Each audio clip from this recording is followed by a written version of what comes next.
গতকাল রাত্রে যে ভিডিওটা ছেড়েছিলাম তাতে অনেক দাদাভাইরাই আমাকে অনেক সাজেশন দিয়েছেন, কারণ আমার ভিডিও সংক্রান্ত বিষয় নিয়ে একটু প্রবলেম হচ্ছিল সেটা আপনাদেরকে জানানোতে।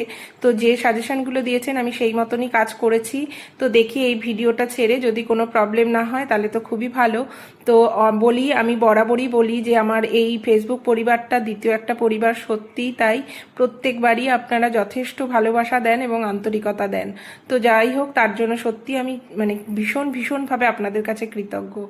তো যাই হোক, শুক্র আর শনিবার তো মানে নিরামিষ খেয়ে আমি, রবিবার ছিল গতকালকে শুধু মাটন হয়েছিল। মাটন হলে আর বিশেষ কিছুই লাগে না, তো সেই কারণে মাটন আর শশা এই মানে স্যালাড হিসাবে এই দুটো মানে এইটাই রান্না করেছিলাম, আর কিছুই রান্না করিনি। তা আপনাদের কি কি রান্না হয়েছে রবিবারের দিন জানাবেন কমেন্টে। তো আমাদের মাটনটা যেখান থেকে আনে সেখান থেকে পেলে যেভাবেই রান্না করি না কেন খেতে খুব টেস্ট হয়, কিন্তু ওখানে যদি কোনো কারণে মানে না পাওয়া যায়, অন্য কোনো জায়গা থেকে আনলে না যতই মানে বেশ তরিজুত করে করি না কেন সেইভাবে টেস্ট হয় না।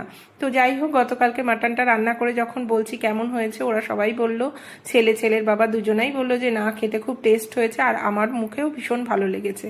তো আমার ছেলেরও ভীষণ মানে যেরকম রান্না করে দিই মানে মোটামুটি খেয়ে নেয়, কোনো অসুবিধা হয় না। তবে ওর বাবার তো কোনো রকমই টেস্টের কোনো রকম ব্যাপার নেই, যা দিই তাই খেয়ে নেয়। তো যাই হোক, তারপরে খেয়ে দিয়ে একটু রেস্ট করে বিকেলের দিকে দুধ চা খেতে ইচ্ছে করছিল। এক একদিন এরকম হয় যে মাটন খাওয়ার পরে গ্রিন টি খাই, কিন্তু গতকালকে খুব মানে মনে হলো যে না, দুধ চা খাই। তো যাই হোক, আপনাদেরও কি এরকম মনে হয় কিনা জানাবেন কমেন্টে। তাহলে আজকের মতন রাখছি, টাটা।